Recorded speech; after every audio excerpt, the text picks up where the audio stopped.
ছোটবেলার একটা অনুপ্রেরণামূলক গল্প শোনাই তোমাদেরকে, অনেক ছোটবেলার গল্প। তখন আমি ক্লাস 3-তে ছিলাম, ঠিক সেই সময়কার। যদিও বা ছোটবেলাকার ঘটনা এইটা, তবুও এই গল্পটা আমার সারা জীবন মনে থাকবে, কারণ এইটা আমার মনে দাগ কেটে গেছে। এটা আমার জীবনের অবিস্মরণীয় একটা ঘটনা। জানি না, হয়তো বা আহামরি কিছু না, কিন্তু এটা আমার কাছে অনেক বড় কিছু। তো যাই হোক, ওই সময়ে একটা ছবি অঙ্কন প্রতিযোগিতা চলছিল, ব্র্যাক থেকে আয়োজন করছিল 3টা স্কুল মিলে। তো এই 3 স্কুল মিলে যারা হাতের অঙ্কন সুন্দর হবে তাকে পুরস্কৃত করবে। আর আঁকাটা হচ্ছে দূষিত পরিবেশের একটা ছবি। ক্লাস 3 বইয়ে এটা ছিল, মানে দূষিত পরিবেশের। তো ওইটা দেখে আমাদেরকে স্যার বলছে তোমরা এটা প্র্যাকটিস করো, যে প্রতিযোগিতায় অংশগ্রহণ করতে চাও তারা নাম লিখাও, আর প্র্যাকটিস করে যাদের মানে ভালো হবে তাদের আর কি ফাইনাল রাউন্ডে নিয়ে যাবো। স্যার এটা আমাদেরকে বলছিল। তো যাই হোক, টেস্ট আগে যেহেতু মানে প্রতিযোগিতা হবে, এজন্য আগে স্কুলের টেস্ট নিচ্ছিল আমাদের মধ্যে। এই অঙ্কন প্রতিযোগিতা ছিল শুধু ক্লাস 3 স্টুডেন্টদের জন্য। তো আমি যথারীতি বাসায় একদম উঠে পড়ে আদা জল খেয়ে লেগেছি যে না, আমি পারি আর না পারি, আমাকে ফাইনাল রাউন্ডে যাইতেই হবে। তো আমি বাসায় অনেক প্র্যাকটিস করছি। তো করতে করতে এক সময় তারপরে টেস্ট আসলো স্কুলে। তো স্কুলের টেস্ট ওই দিনকে আমিও অংশগ্রহণ করেছি। তো যাই হোক, আমার আঁকাটা ভালো হয়নি, একদম ভালো হয়নি। আমি স্যারকে দেখাইছি, স্যার আমাকে একদম নট আউট করে দিছে। তারপর বলছে না, ভালো হয়নি, যাও আরও প্র্যাকটিস করো। তারপর আমি আবার নিয়ে যেই মানে স্যারের কাছে গেছি, স্যার এটা কেমন হয়েছে। তো স্যার আবার আমাকে নট আউট করছে, ঠিক আছে। তারপর আমি আবার গেছি। এর মধ্যেও কাহিনী আছে। আমার এক ছোট্টবেলার একটা বন্ধু আনোয়ার, যে মানে আমার একটা ভালো একটা বন্ধু ছিল।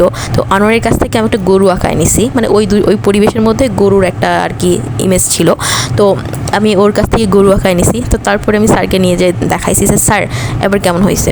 তো স্যার তখন তো আমার উপর অনেক রাগ করে গেছে, বললাম না ভালো হয়নি, তুমি কয়বার আসো এখানে, যাও তুমি করো। তো তারপর আমার ভীষণ কষ্ট পাইছি। তো তারপরে আনোয়ার স্যারকে রিকোয়েস্ট করছে যে স্যার ওকে নিয়ে চলেন, ওর খুব মানে ইচ্ছা। তো তারপর আমি আবার অঙ্কন করে স্যারকে দেখাইছি। তো স্যার বলছে আচ্ছা ঠিক আছে, তো যখন এত ইচ্ছা চল। তো আমি তারপর কি আর করার, স্যার যেহেতু বলছে তো আমি অংশগ্রহণ করলাম। তো তারপরে আমার তো খুব খারাপ লাগতেছিল যে আমার তো ভালোই হয় নাই, স্যার তো আমাকে এইভাবে বলছে। তো আমি যাই হোক, আমি আঁকাচ্ছিলাম আমার মনের মতো করে। এরপর আরও আমার যারা সহপাঠীরা ছিল, ওরা মানে খুব ভাবে আঁকাচ্ছিল, মানে ওদের মনের মধ্যে খুব ছিল যে আমি তো পারবোই, এরকম একটা ভাব। আর আমার ওই রকমটা ছিল না। তো ওরা খুব আমার সাথে একটা অন্যরকম অ্যাটিটিউড নিচ্ছিল। তো যাই হোক, আমি আমার মতো করে আঁকায় জমা দিয়ে ভাবছি, যাই হোক অবশেষে আমি প্রতিযোগিতায় অংশগ্রহণ করতে পারলাম। আমার মনে আমি পারবো কি না পারবো এটা কোনো ছিল না, আমি অংশগ্রহণ করতে পারছি, এটা আমার কাছে অনেক বড় প্রাপ্তি। তো আমার তো এরকম ছিলই না যে না, আমি তো পুরস্কার পাবোই না, আমার তো নাম আসবেই না, এটা কল্পনাই করা যায় না, যেহেতু স্যার আমাকে এইভাবে বলছে। তো যাই হোক, তারপরে যখন স্যাররা ওই দিনই রেজাল্ট ছিল, তারপর স্যাররা যখন রেজাল্ট ঘোষণা করবে, তখন সব স্টুডেন্টদের একসাথে করে নিল একটা হল রুমের মধ্যে। আর ওইখানে আমরা সব স্টুডেন্ট ছিলাম। তো স্যার শেষের দিক থেকে নাম অ্যানাউন্স করছিল। তো 3rd নাম্বার সে তাকে ঘোষণা করছে। তারপর যখন 2nd নাম্বার, যখন সে আমাকে ঘোষণা করলো, বিশ্বাস করেন ভাই বোনেরা, আমি তো একদম মানে আনন্দের চোটে আমি কান্না করে দিছি যে আমি কল্পনাই করতে পারিনি যে আমি পারবো, আমি নন্দিনী পারবো। আমি একদমই, এটা মানে অবিশ্বাস্য, মানে বিশ্বাসের বাইরে। এটা আমার বিশ্বাস করার মতো কোনো ভাষাই ছিল না। তো যাই হোক, আমি একদম আনন্দে কান্না করে দিয়েছি। ফার্স্ট পুরস্কারটাও কিন্তু আমাদের স্কুল থেকেই পেয়েছিল। তাই সে আমার একদম কাছের বন্ধু আনোয়ার, যে আমাকে হেল্প করেছে। তো একটা কথা কি জানো বন্ধুরা, যদি তুমি কখনো কাউকে সাহায্য করো তাহলে তোমার কখনো খারাপ হবে না, বরঞ্চ ভালো হবে। তো এই ছিল আমার অনুপ্রেরণামূলক গল্প।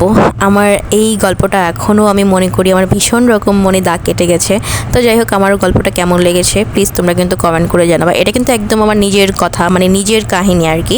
তো যাই হোক, আজকে এ পর্যন্তই। আমার গল্পটা কেমন লেগেছে, যদি ভালো লেগে থাকে তাহলে প্লিজ কমেন্ট করে আমাকে জানিয়ে দিবা। আর লাইক কমেন্ট শেয়ার কিন্তু অবশ্যই দিয়ে দিবা।